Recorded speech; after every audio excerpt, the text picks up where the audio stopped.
ताहयात नाअहल आदमी जिसको supreme court ने ताहयात नाअहल किया है, कैसे उसके कागजात एक्सेप्ट कर लिए गए हैं, जबकि पीटीआई के लोगों के कागजात कैसे रिजेक्ट किए जा रहे हैं, ये सारा कुछ सामने नज़र आ रहा है। काजी साहब के पास हमारी आखिरी उम्मीद है, अगर वो आइन और कानून के मुताबिक फैसले नहीं करेंगे तो फिर उनको भी जस्टिस मुनीर के नज़रिया ज़रूरत की तरह ज़िंदा रखा जाएगा, याद रखा जाएगा। तारीख़ फिर किसी को माफ़ नहीं करती। देखें, आइन पाकिस्तान को पैरों तले रोंदने के मुतरादिफ है। पिछले 8-10 दिन से जो कुछ हो रहा है, आप देखें, नॉमिनेशन फॉर्म पहले जमा कराने की बजाय उनसे छीने जा रहे थे, लोगों को उठाया जा रहा था, जो कैंडिडेट्स हैं उनको अगवा किया जा रहा था, अगवा बराए बयान का सिलसिला जारी था। जब 4-5 दिन वो सिलसिला थमा तो फिर जो प्रपोजल सिकंदर थे वो उनकी बारी आ गई।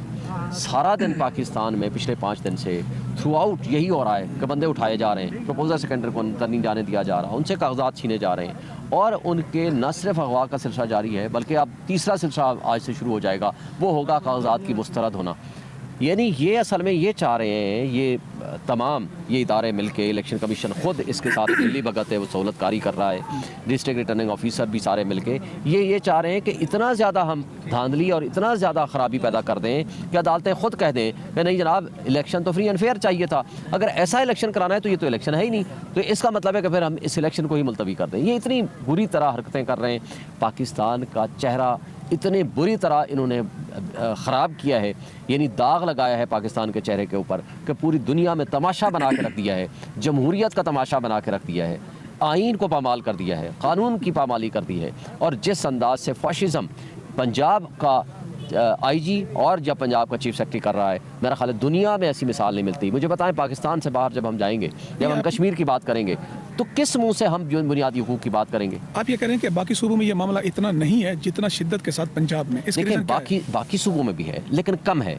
वजह यह है कि यहाँ एक सुपर लाडला शहनशाह करप्शन नवाज शरीफ को वॉकओवर देने के लिए ये सारा मुल्क ड्रामे के तौर पर एक चलाया जा रहा है, और उसके लिए इलेक्शन कमीशन सहूलतकारी कर रहा है, उसके लिए तमाम इदारे सहूलतकारी कर रहे हैं, उसके लिए पूरे मुल्क को दाव पे लगा दिया गया है, जिससे हमारे रियासत के इदारों की जो डिस्क्रेडिट हुए हैं और जिस तरह हमारे मुल्क की इकाइयाँ कमज़ोर हुई हैं, वो पाकिस्तान की तारीख़ में हमने मार्शल के ज़माने में भी ये कुछ नहीं देखा जो आज हो रहा है। क्या कौम ये बावर कर ले कि आइन और कानून को जो है इदारे पाँव तले रौंद रहे हैं, जिसकी लाठी बंदूक उसी की भैंस, वो जो करना चाहिए वो किसी चीज़ को मानते ही नहीं है? देखिए, इस वक्त फिर किसकी जिम्मेदारी है?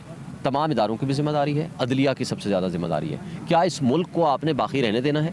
क्या इस मुल्क को आइन के मुताबिक हमने चलाना है या नहीं चलाना?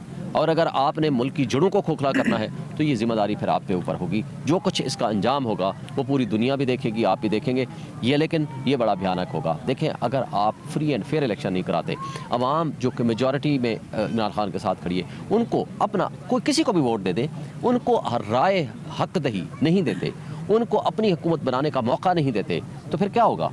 फिर अफरा तफरी होगी, इंतशार होगा, बददिली होगी, और लोग फिर क्या करेंगे? एक गुस्से का इजहार करेंगे, जिससे वो नफरत करते हैं वो कहेंगे हम जा करके जो मोहब्बत करते हैं जिससे उसको वोट देंगे, जिससे आप नफरत करते हैं उसको वोट नहीं देंगे।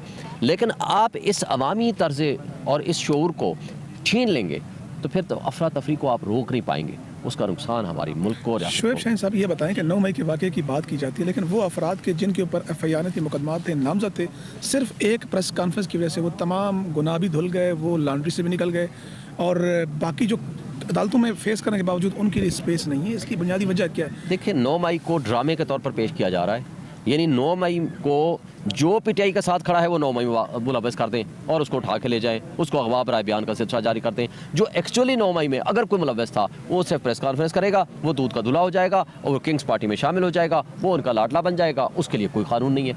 और बाकी औरतें समेत, हमारी ख़वातीन लेडी वर्कर समेत, उनकी अगर 10 दफ़ा भी ज़मानतें हुई हैं तो उनको बाहर नहीं आने दिया जा रहा। सनम जावेद को फिर गिरफ्तार कर लिया गया। ये कितना बड़ा जुल्म है, ये क्या इंसाफ है, कानून है? हमारी अदालतों के ऊपर जिम्मेदारी है कि लोग आपकी तरफ देख रहे हैं। अगर आपने अपनी ड्यूटी सर अंजाम नहीं दी तो ये इनकलाब आएगा, वो सबको बहा के ले जाएगा। सर ये बताएं कि क्या फैज़ ईसा से कोई आपको इंसाफ की तवक्को लग रही है? क्योंकि जिस अंदाज में उन्होंने इसको टेकअप किया, और आरो जिस जो बुनियादी आपका एतराज़ था आपको तो सुना ही नहीं गया।